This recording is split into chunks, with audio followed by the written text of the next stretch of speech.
Welcome back to Catholic GayTube. Today we're doing a teardown of one of these teleequipment scopes. Repairing them has been more challenging than I initially anticipated, but hopefully we'll gain some insight when we take a look at the thing. I have an assortment of schematics printed out. We're going to go through them, we're going to highlight stuff, we're going to talk about it. We're going to talk about stuff I don't understand either. Hopefully I won't misspeak, but I trust that you'll tell me if I do. Let's rock and roll.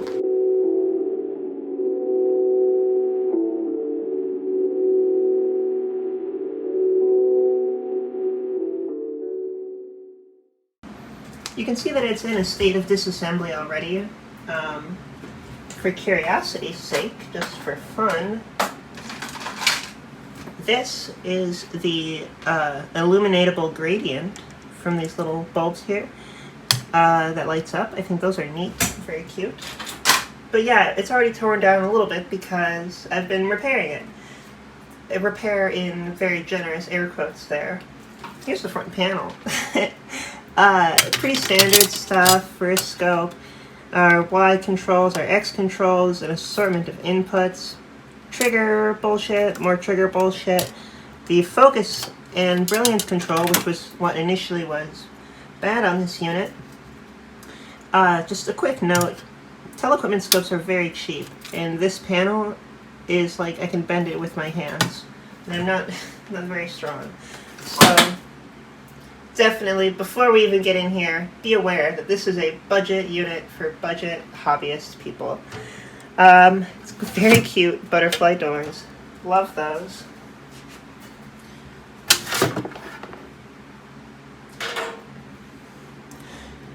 Everything, aside from the transformer and the cathode ray tube, is on one board.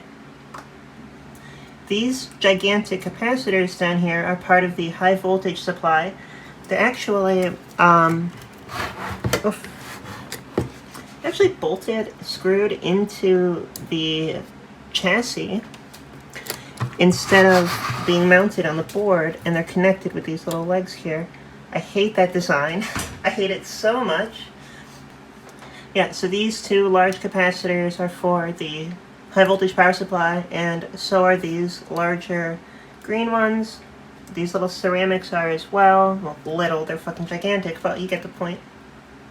Diodes here on the side, also for that high voltage supply. Over here we have our Y amplifier and X amplifier. Some of the transistors are thermally coupled with this little binding brace thingy. I don't know if there's like a technical word for that. There's a lot of like differential pairs in this unit and a lot of multi-vibrator pairs. So there's a lot of transistors just sitting next to each other. We turn the unit around, we get a look at the gigantic CRT tube and the gigantic power transformer that's got like a million taps off of it. I'm going to do a separate video about the CRT because I want to. So we'll talk about it when we're talking about the high voltage power supply, but the details and the nitty-gritty I'm going to leave for a separate video. Seeing as we're going to be taking a look at these schematics in a little bit more depth, I wanted to give a bit of background for some of the things I'm going to say, some of the complaints I'm going to have. Teleequipment was an oscilloscope company that was acquired by Tektronix and kept around as their like budget scopes right here, and the Tektronix clientele did not like them very much. A lot of dealers like wouldn't even carry them compared to the really high standard of well, it's already like way up there of quality that Tektronix had. The teleequipments were made for budgets, and because of that there were a lot of simplifications, a lot of shortcuts, both in design and in quality of components, which left a lot of them busted ass, like this one and the other one. And they even have similar issues, so I'm wondering if there's a particular issue that there was wrong with these S45 units. But anyway, all of that is to say, this unit is really cheap and frustrating to work on because of that. So the goal is to have at least one working oscilloscope out of this and one parts unit that we're going to convert into some other thing. But for now, we're going to take a look at the schematics and try to understand a little bit more about how this oscilloscope works and what we can learn about designing inexpensive oscilloscopes. So, here's our Y amplifier circuit. We're going to just blast through these because I don't know that much about, anything. So, yeah. Starting up at our input, we have our coupling capacitor for our AC versus DC operation with a little switch. It's hard to believe that it's that simple, but it really is. A lot of times also that capacitor is like our maximum input voltage rating, So if it's like a 600 volt cap and you want to put 1,000 volts across it, you're gonna have a bad time. Here's all of our switching for our input attenuation, some variable capacitors, and some resistors for frequency compensation. I think that's what that is right there. A capacitor and resistor in parallel is frequency compensation. Here's our first new Vistor. Here's the thing. This is for a slightly different model that I believe is earlier. I didn't see any new Vistors in this actual unit. Like if we look here, all of these are like transistors, BJTs, FETs. Well, actually, I don't even know if there's any FETs. There might not be any FETs, but they're all BJTs. The schematic isn't like entirely accurate for this unit, but it'll be close enough. So hypothetically, we have our first stage, which is a pair of new Vistors. Go into it, go in the grid, come out of the grid of this guy, go into that transistor, come out of the anode of this guy, go in that transistor, no problem. This is going to drive our outputs, which are going to be driving the CRT plates directly. Notice that there's at least reasonably differential aspect to this. Taking our single signal here and turning it into two signals in order to drive the plates in a differential mode, so it basically doubles our voltage swing on the plates. I hope that made sense. If it didn't, I can talk more about it. But yeah, the amplifier itself only runs off of 105 volts to ground, and there's also a 12 volt line down here, which feeds this first stage. As you can see, there's a single preamp stage, a single driver stage, and a single output stage. We have no transistors in parallel for power purposes because these CRTs require very low power. All they need is high voltage, don't need a lot of current. If this were a magnetic deflection system, we would see a lot more current amplification rather than voltage focus. The last thing I want to mention is this last little note here. Oh goodness, hope you all can see that. At the output of the amplifier through a little resistor divider network, there's also an output that goes to the trigger circuit. And this is because an oscilloscope uses the peaks and valleys of the input waveform to generate a trigger signal that will lock the time base to that input signal. So here's our trigger, and it's pretty simple. But that it's pretty simple, it's still, some of it is beyond me, so I'll do my best to explain what's going on here. Basically, it's just a multi-vibrator setup that is fed trigger pulses, either from the Y amplifier or from an external trigger, and then that goes through some buffers, an amplifier, whatever, and then out from this diode, which you see a lot for rectifying trigger pulses and stuff like that. You see it in oscilloscopes like this, but you also see it in envelope generators and other logic circuits at lower voltages too. Synthesizer modules. An interesting thing about this is that it runs off of the negative 12 volt line. If I had to guess, I would say that the negative going pulse is somehow related to the way that the time-based logic is defined. Down there, we see our TR101, TR102, TR104 and TR103, so that's our trigger. So here we have our time-based X amplifier and our unblinking amplifier, also sometimes just called our blinking amplifier. Our time-base is just another multi-vibrator oscillator being triggered if it needs to be, but also can run in free running mode. Going into another alleged new visitor that I still haven't been able to find. So I don't think that they're actually on this model, sorry. Just like the Y amplifier, we have a new visitor that drives a driver stage and then an actual output stage going to our X amplifier.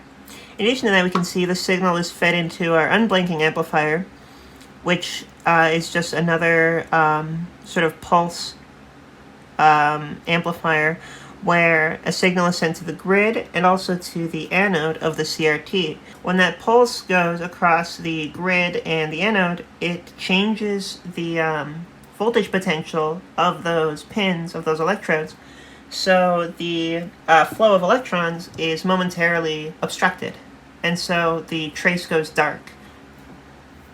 It's a very important aspect of all cathode ray applications. An unblinking amplifier is what keeps your retrace signal from showing up and creating like a squiggly line across the screen that you don't want that to be. There's TR106 and TR105, which are our multi-vibrator. And then there's TR109 and TR11, which are these guys right here, which are two of our output driver transistors rocking and rolling.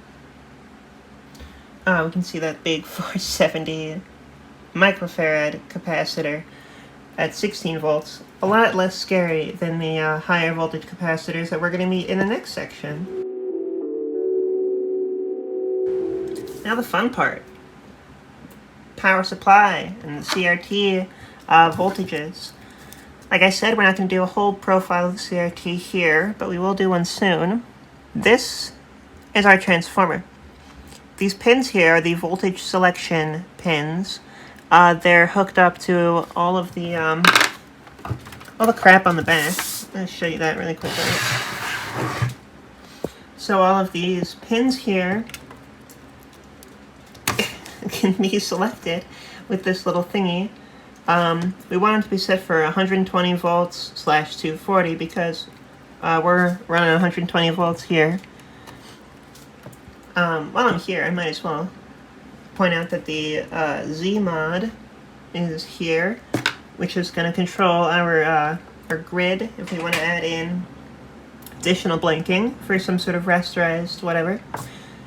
Here's our rotation for our trace rotation coil. And then here's that scale illumination little control that I mentioned earlier. One other thing I want to mention is the this ganged control from the brilliance control, which is just a little switch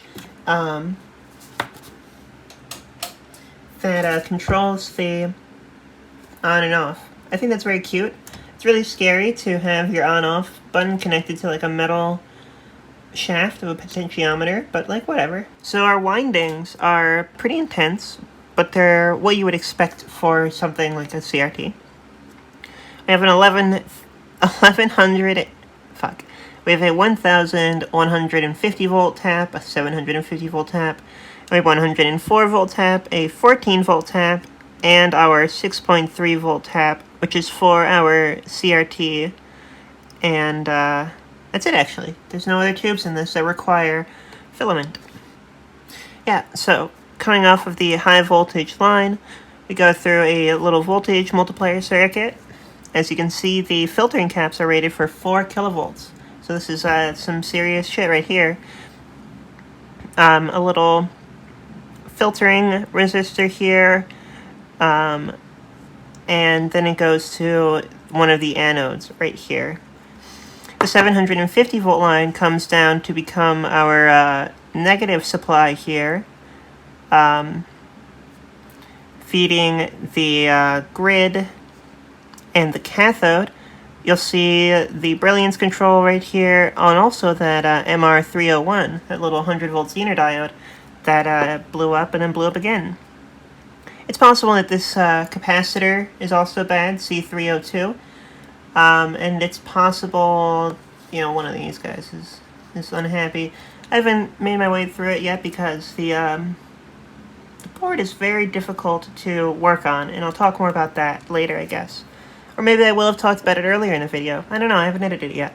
Anyways, from the 100-volt line, we go through a little rectifier, very nice, some current limiting, blah, blah, blah, some filtering, etc.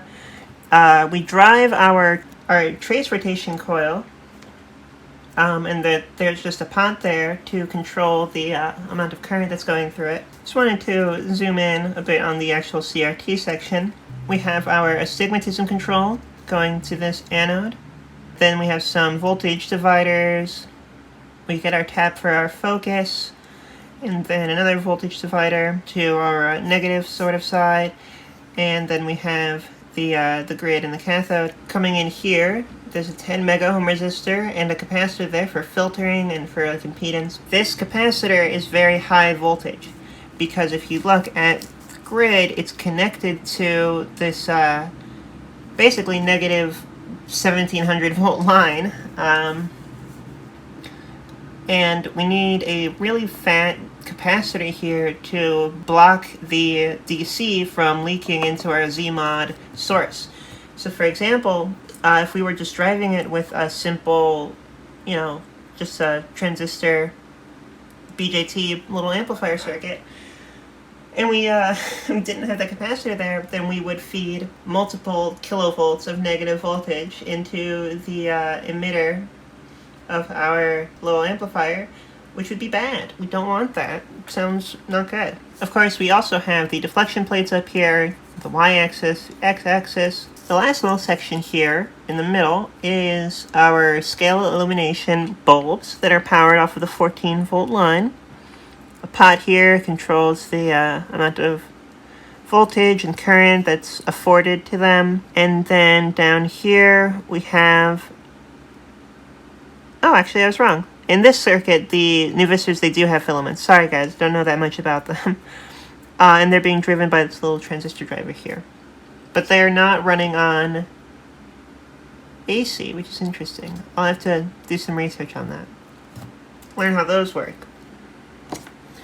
And like I said earlier on, these big giant capacitors here are all part of the power supply, as are these meaty diodes and this section up here. I just want to take a moment to talk about some of the problems I'm having with this scope and some of the issues that I've had and challenges I've encountered while trying to work on it. When I received the scopes, I had no guarantee or explanation of their functionality. So I had to find out for myself that when they are powered on, there would be a loud pop, and you would see a little flash coming from over here, from this control. Initially I thought that there was an arc in the potentiometer, so I wanted to replace that. I ordered the pots, because they weren't expensive, and I figured I'd need dual concentric big ass 1 mega ohm or whatever pots eventually, only to find out that the pots weren't actually the issue. There's a shorted diode, actually, for reference. It was that guy right there. So I replaced it with another, well, with a 110 volt Zener diode, just to give it a little bit more headroom, you know. So I fixed one of the scopes, because there's two of them, remember. Fixed one of them, but someone may have shorted the Y amplifier deflection plates when reinstalling the socket to the CRT. So now it doesn't work. And the other one, they blew up the diode again, and like the time base isn't working. So they're really messed up, and I'm not positive if they're worth fixing. This unit is almost frustratingly inexpensive. I'm not convinced that if I do fix it, that there won't be another issue next time I power it on. The fact that it's all on one board makes it a lot harder to service, because there's a lot of these wires straight. It's turned off. It hasn't been turned on for a couple of weeks, so it's safe to touch.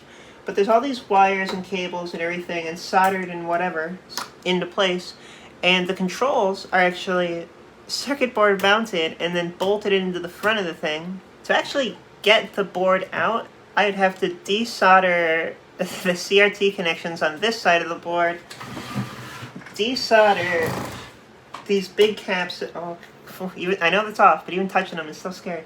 Desolder these big caps, desolder all these grounding wires. There's this like harness of cable that is running all along the perimeter that's really cool, but it's fucking annoying. And of course, all of these controls are screwed into the front panel. So that's really, really annoying. It doesn't sound that bad, but it's the fact that they're not even that great scopes. What the plan is for now is I will repair one of them and try to get it to work as well as possible, and I'll calibrate it and I'll make it do the thing, and it'll be nice. The other one I will be gutting for parts. I know the transformer works.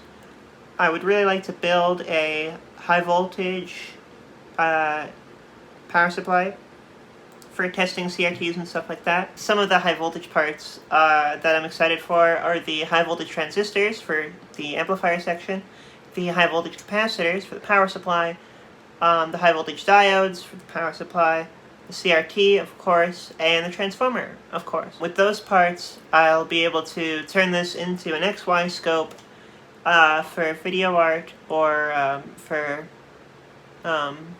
vector display stuff, rasterized images, etc.